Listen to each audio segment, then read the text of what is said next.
don't know about all of you, but this whole interaction and this deception and this sibling rivalry and all that comes along with this and the previous parsha and the ones that come after, they're just so implicit with meaning.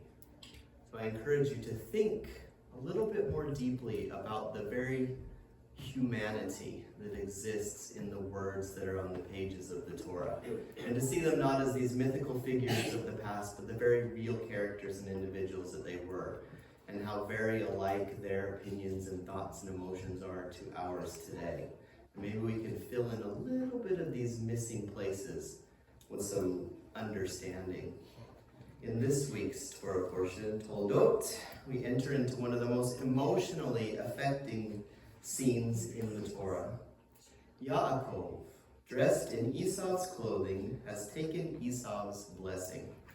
He departs, and shortly thereafter Esau enters. What is remarkable is not what happens next, but how the Torah describes it. What is noteworthy is its use of vivid language and narrative art. After Yitzhak finished blessing him, and Yaakov had scarcely left his father's presence, his brother Esau came in from hunting. He too had prepared some tasty food and brought it to his father. Then he said to him, "My father, sit up and eat some of my game, so that you may give me your blessing." His father Yitzhak asked him, "Who are you?" "I am your son," he answered, "your firstborn, Esau." Yitzhak trembled violently and said, "Who was it then that hunted game and brought it to me? I ate it just before you came, and I blessed him, and indeed he will be blessed." When Esau heard his father's words, he burst out with a loud and bitter cry and said to his father, "Bless me too, my father." But he said, "Your brother came deceitfully and took your blessing." Esau said, "Is he not rightly named Yaakov?" And we would do well to remind ourselves at this point that Yaakov means heel grasper. "For he has supplanted me 2 times. He took my birthright, and now he has taken my blessing." Then he asked, "Have you not reserved any blessing for me?" Yitzhak answered Esau, "I have made him lord over you, and have made all his relatives his servants. And I have sustained him with corn and new wine. So what can I possibly do for you, my son?" Esau said to his father, "Do you have only one blessing, my father? Bless me too, my father." Then Esau wept aloud. In general, the Torah is sparing in its details, especially about the emotional state of the very real men and women who fill its narratives. Descriptions are so often understated, leaving the reader to supply what the text omits, what the characters look like, their location, their body language, and so forth. How many of you have ever listened to some of those old radio mysteries from the 1940s? They're a lot of fun, right? Radio forces the creators, as well as the listeners, to invoke pictures in their minds in order to visualize the story and what is taking place. In much the same way, the Torah is more like radio than television, actively enlisting the imagination and participation of its hearers. Thus, we are dealing here with a passage unusual in its literary explicitness in regards to the actions of its participants and psychological depths of drama. As readers, we feel with and for Yitzhak and Esau. We are drawn hauntingly into their subjective states. We enter Yitzhak's dawning realization that he has been deceived. We identify too with Esau, whose first thought is not betrayal or desire for revenge, but simply a sharp and shocking disappointment. Bless me too, my father." Then comes Yitzhak's helplessness. "So what can I possibly do for you, my son?"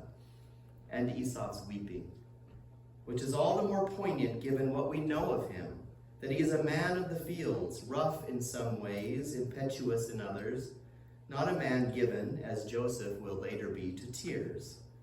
The scene of the two of them together, father and son, deceived and disappointed, robbed of what should have been a moment of great tenderness and intimacy, son feeding father, father blessing son, is deeply affecting. We can imagine the painting Rembrandt might have made of it. Why this detail? The question is unavoidable. In Torah, form follows function. Nothing is accidental. If there is a marked stylistic feature to a given text, it is there for a reason. Our sympathies are deliberately drawn throughout the chapter to Esau rather than Yaakov. It is not that we feel that Esau was the rightful heir of the covenant, that history has somehow taken a wrong turn, that things should have been otherwise. Manifestly, this is not so.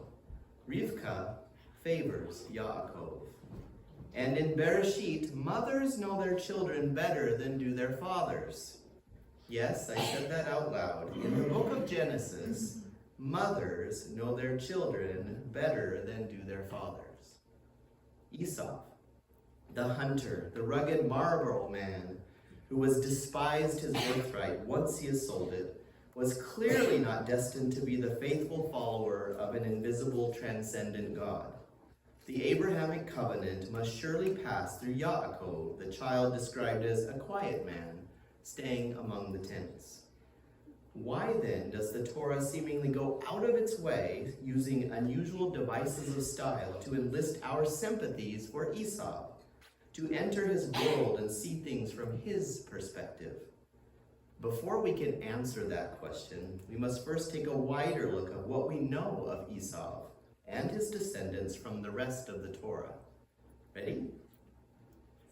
The first that we know from the text is that Esau does receive a blessing from Yitzhak. Behold, your dwelling place shall be away from the richness of the land, away from the dew of heaven above. You shall live by the sword and serve your brother. But when you rebel, you will tear his yoke from your neck. The richness of the land and the dew of heaven are not so circumscribed, implies Yitzhak, that there will not be enough for both of you. Think about that for a moment.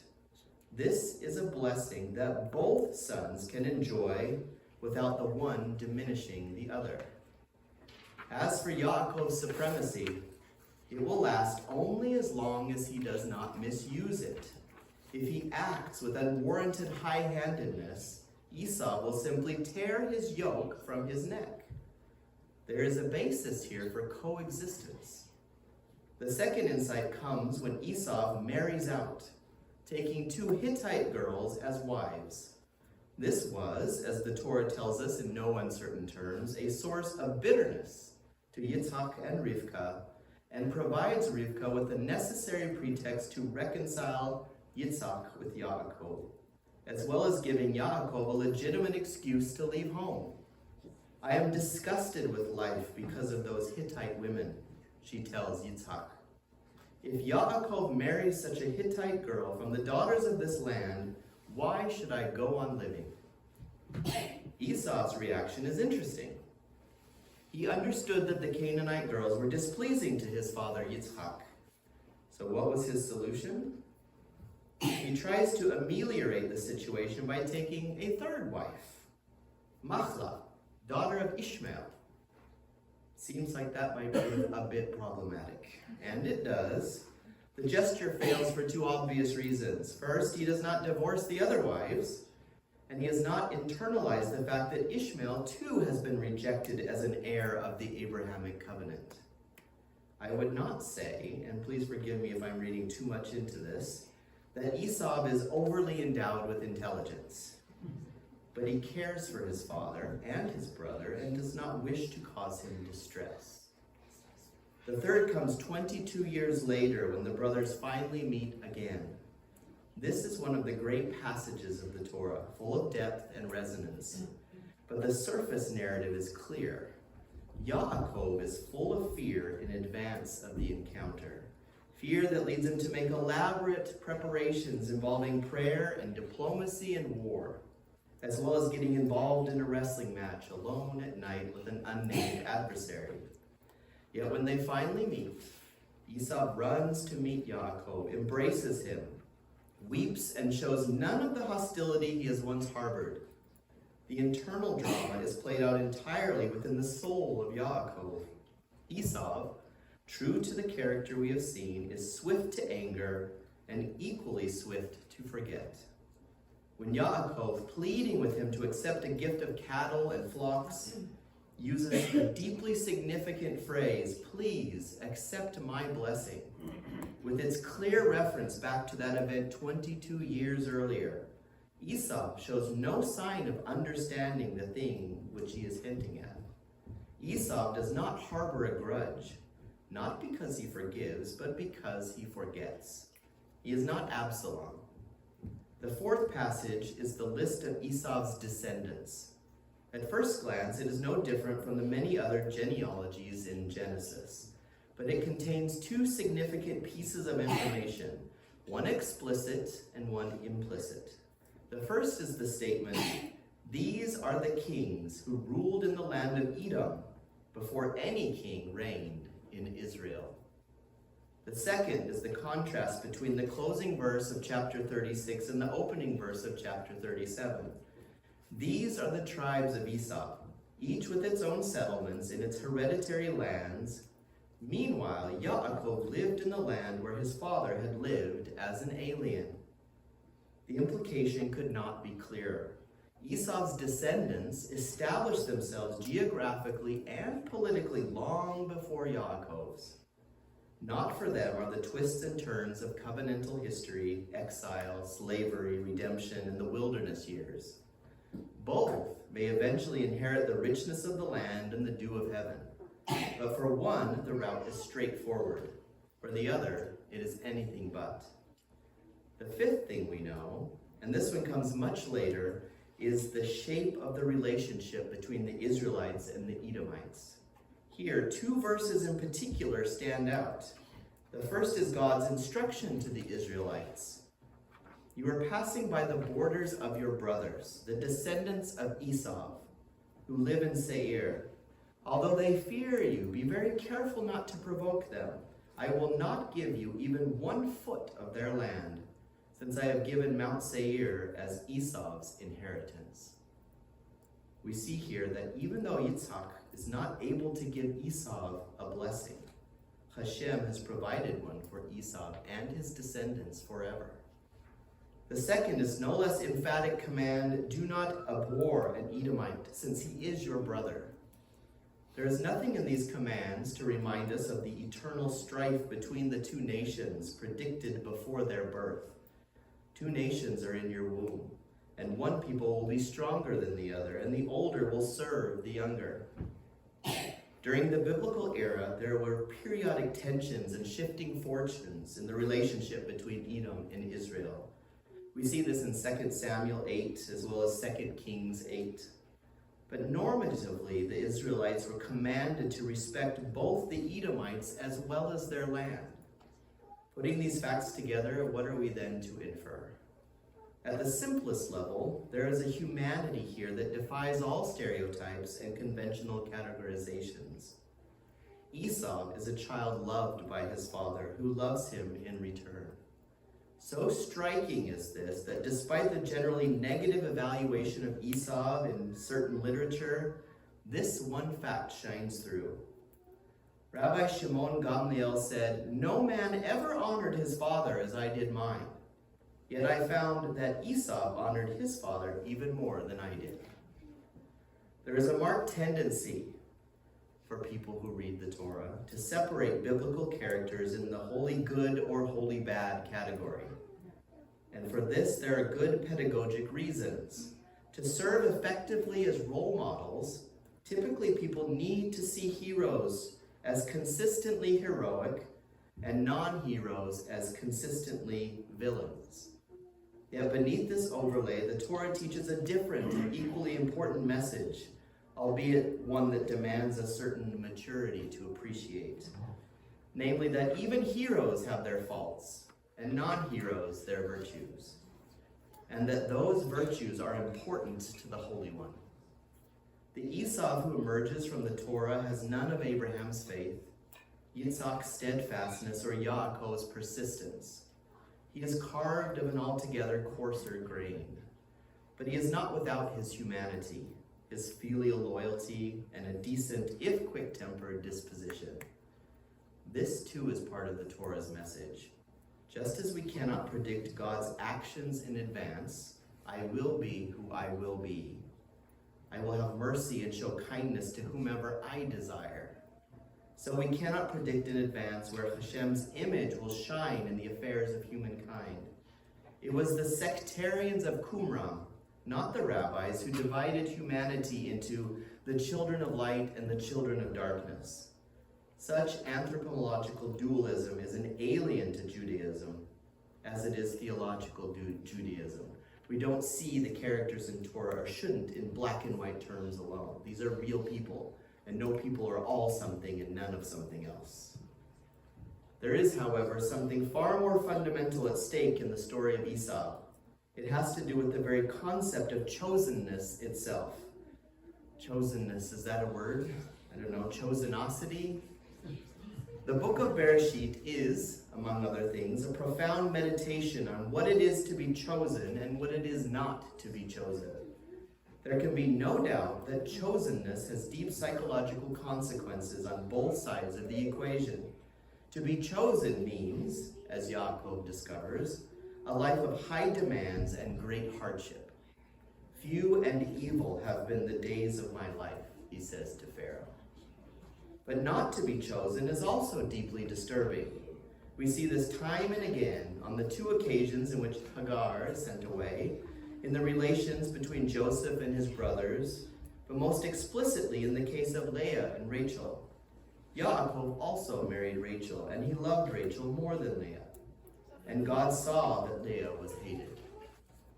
I translated that last phrase literally to give its full and shocking force in the Hebrew. Leah, of course, was not hated. She merely felt rejected. Yet the sense of rejection cuts deep, so deep that the Torah does not hesitate to compare it to the feeling of being hated. And one who feels rejected may hate in return. That is why the brothers hate Joseph. And that verb is used 3 times, a significant repetition in chapter 37. Love chooses, but choice creates estrangement, which leads to tension, which can sometimes erupt into conflict, and sometimes, potentially or actually, violence. This is a theme signaled almost at the beginning of the biblical narrative, where the Holy One's choice of Abel's offering and not Cain's leads to fratricide. Something of the deepest possible consequence is being intimated in the story of Esau. The choice of one does not mean the rejection of the other. Esau is not chosen, but he is also not rejected. He too will have his blessing, his heritage, his land. He too will have children who become kings, who will rule and not be ruled. He too will have his virtues recognized, above all, his love and respect for his father. Not accidentally are our sympathies drawn to him, as if to say for all time and to all humanity, not all are chosen for the rigors, spiritual and existential, of the Abrahamic covenant, but all are precious to God. Each has his or her place in the scheme of things. Each has his or her virtues, talents, gifts, and each is precious in the eyes of the Creator. As God will later tell Jonah, "You are concerned about this vine, though you did not tend it or make it grow. Nineveh has more than 120,000 people who cannot tell their right hand from their left, and many cattle as well. Should I not be concerned about that great city?" Or as the psalm puts it, "The Lord is good to all. He has compassion on all he has made." To be chosen does not mean that others are unchosen.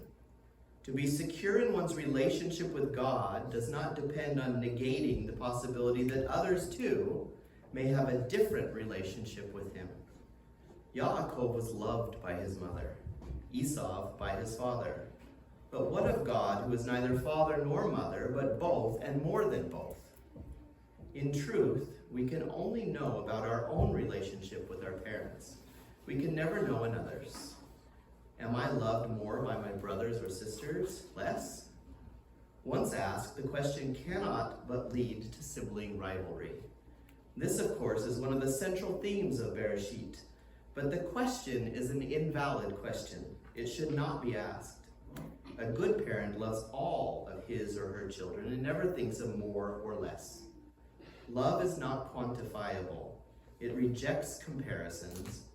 Yaakov is Yaakov, heir to the covenant.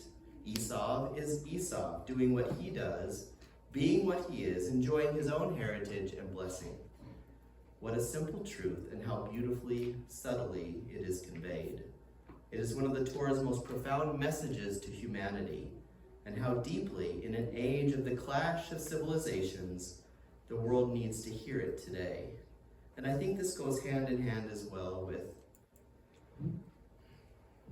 I have met people in the Messianic movement at large who feel a profound call to some sort of conversion to Judaism, as if they need to become Jews first in order to accept Yeshua fully.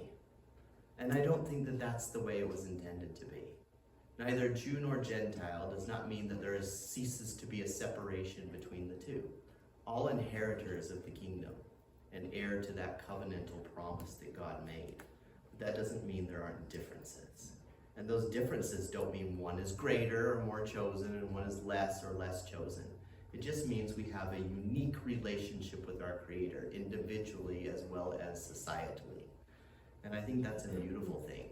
We shouldn't feel left out or less than because we're not this or that or the other. We should be grateful for who we are and seek to develop that fully rather than trying to become something other.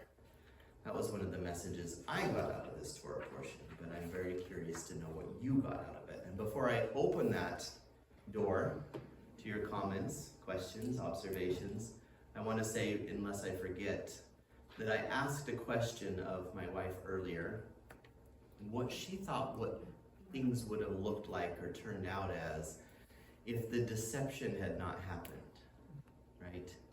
If Esau had been there originally to get that original blessing, what would that have changed? And she had a very interesting answer that I'd like to read to you, but I'll do that in a little bit after I've heard from all of you who want to say something.